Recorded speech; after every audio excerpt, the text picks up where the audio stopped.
오늘은 생활 속의 부동산 세금 상식이라는 주제로 여러분과 한번 말씀을 나눠보려고 하는데 그냥 쉽게 넘어갈 수 있는 부분이지만 한 번쯤은 신경 쓰시면은 세금에 대한 절세가 또 가능한 부분들이 있기 때문에 오늘 방송을 보시면서 한 번쯤은 또 생각해보는 시간 가져보도록 하겠습니다.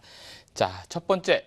자, 우리가 부부의 공동명의라는 부분들을 많이 하는데, 자, 부부 공동명의로 해서 좋은 점이 참 많죠. 그런데 일반적으로 이제 집에 계시는 분이나 또는 남편 되시는 분 둘이 공동으로 명의를 한다면 서로 소유에 대한 어떤 욕구도 굉장히 채울 수가 있고 더불어서 또 세금에 대한 부분도 절세가 될 수 있는 방법이 있다라고 좀 말씀을 드리겠습니다. 많은 분들이 많이 물어보십니다. 부부 공동명의를 하면 더 좋아요, 안 좋아요? 하지만 이 부분에 있어서 양도소득세, 특히 양도소득세는 어떻게 달라지는지 한번 살펴보는 시간 가져보겠습니다. 자, 예를 들겠습니다. 2015년 5월에 아파트를 5억에 매입을 해서 작 7월에 7억에 매매를 했습니다. 그렇다면 한 2억 정도의 매매 차익이 생길 수 있는데 이게 만약에 1가구 1주택자가 2년 이상을 보유했다라면 당연히 이 2억에 대한 세금은 없을 겁니다. 하지만 만약에 다른 주택이 있어서 다주택자일 경우에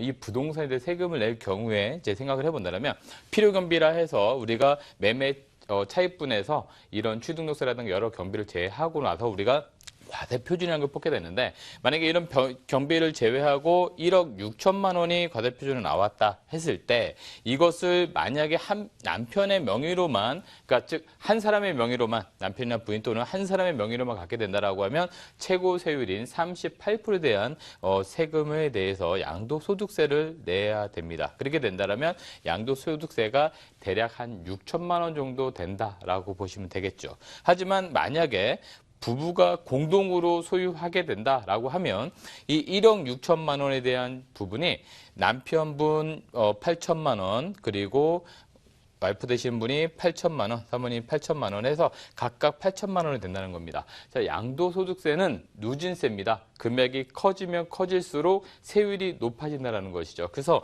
1억 5천만 원 이상이면은 최고 세율인 38%를 내게 되는데 약 8천만 원이면 25% 정도 구간에 머물게 되는 것이죠. 그렇다면 이분이 내셔야 될 양도소득세는 약 2천만 원. 그리고 이분이 내셔야 될 양도세도 약 2천만 원. 그렇다면 부부가 각각의 세금을 2천만 원씩 냈기 때문에 합했을 때 4천만 원이 되는 겁니다.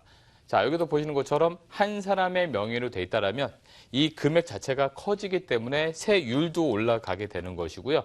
부부가 나눠 가지게 된다라면 이 금액 자체가 낮아지기 때문에 세율도 낮아진다는 것이죠. 그래서 결과적으로는 혼자서 세금을 내시면 약 6천만 원을 내셔야 되지만 공동명의로 했을 경우에는 세금이 약 4천만 원으로 2천만 원 정도는 절세가 되신다라는 부분을 볼 수가 있겠습니다. 자, 그렇다면 만약에 부부 공동명의로 했을 때도 취득세도 더 절세가 되나요? 라고 하는데 취득세 부분은 그 금액에 따라서 내는 금액이기 때문에 부부가 공동으로 한다 해서 취득세는 낮아지지 않는다는 점이 하나의 또 포인트가 되겠습니다.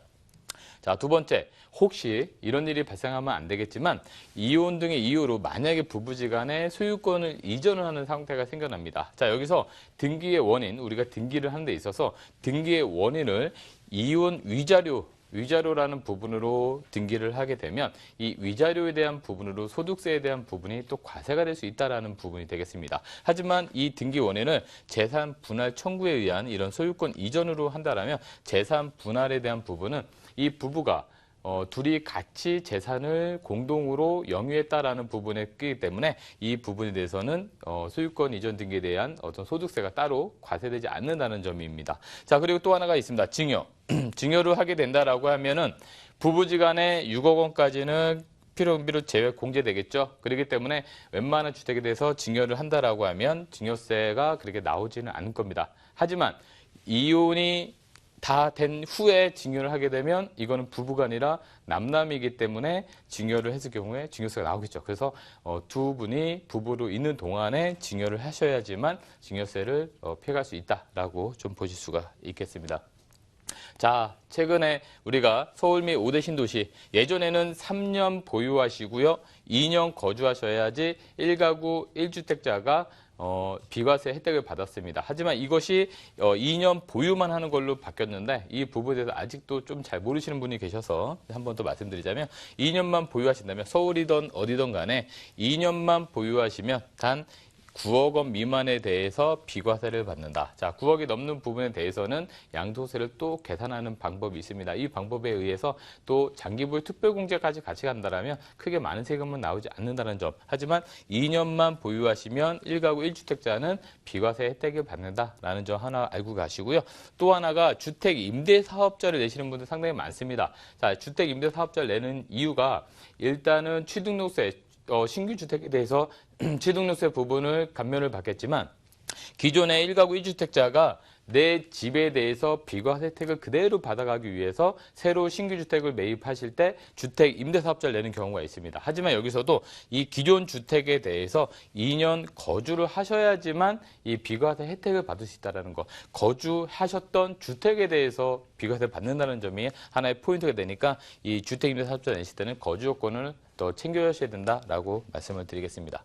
자, 여기서 보시면 각각 소유하고 있습니다. 주택을 소유하고 있었는데 어떤 이유로 인해서 부모와 자녀가 주민등록증을 함께하는 경우가 생기게 됩니다. 각자 생활을 따로 영위를 하고 집도 따로 있는 경우에 어쩌다가 이제 주민등록증을 함께하는 경우인데, 자, 여기서 보면 한 세대라고 하는 것이 거주자 및 배우자가 동일한 주소에서 이제 생계를 같이 하는 구조, 가족과 함께 구성하는 한 세대를 말하게 되는데, 어떤 이유가 여러 가지 있겠죠. 뭐 의료보험이라든가 여러 가지 그런 이유로 인해서 주민등록증을 따로 같이 하는 경우가 있는데, 자, 같이 거주하고 있는 거와는 크게 상관없겠지만 양도하는 시점.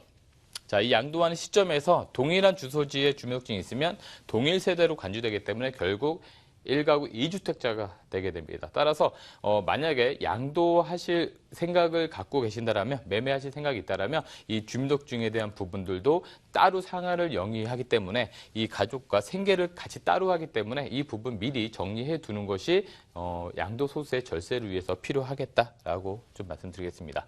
자, 그리고 1주택 소유자가 공부상 주택, 그러니까 서류상으로는 주택이지만 사실상 상가인 경우에 이분이 주택을 양도하게 됩니다. 그런데 자, 1세대 1주택자가 이제 상가 건물을 소유하고 있는데 요거를 실제로는 상가로 이용하지만 공부상 주택이었을 때 자칫 그냥 매매를 해버리면 주택으로 간주돼서 1가구 2주택이 돼버릴 수도 있습니다. 자, 양도소득세는 실제 사용하는 부분에 대해서 가장 초점을 맞추셔야 되는데, 따라서 실제로 상가를 사용하기 때문에 이 부분을 본인이 직접 입증을 해야 된다는 겁니다. 그래서 이 부분을 직접 입증하기 전에 공부 서류를 미리 주택에서 상가로 바꿔 놓으신다면 불미스러운 일이 생기지 않을 수 있어서 미리 이 공부 서류조차 정리하시는 것이 매우 중요하겠다라고 좀 보여드리겠습니다. 그리고 또 시골에 이제 폐가가 있는 분들이 많습니다. 시골에 잘 사용하지 않는 집들, 이런 것들, 아니면 조그마한 농가주택, 이런 걸로 인해서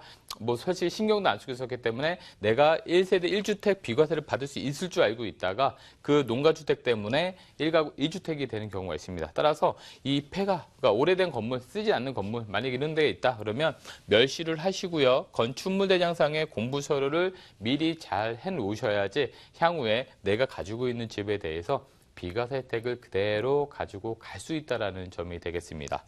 자, 이렇게 미리 준비를 해 두신 것이 매우 중요하다 생각을 드릴 수 있겠고요.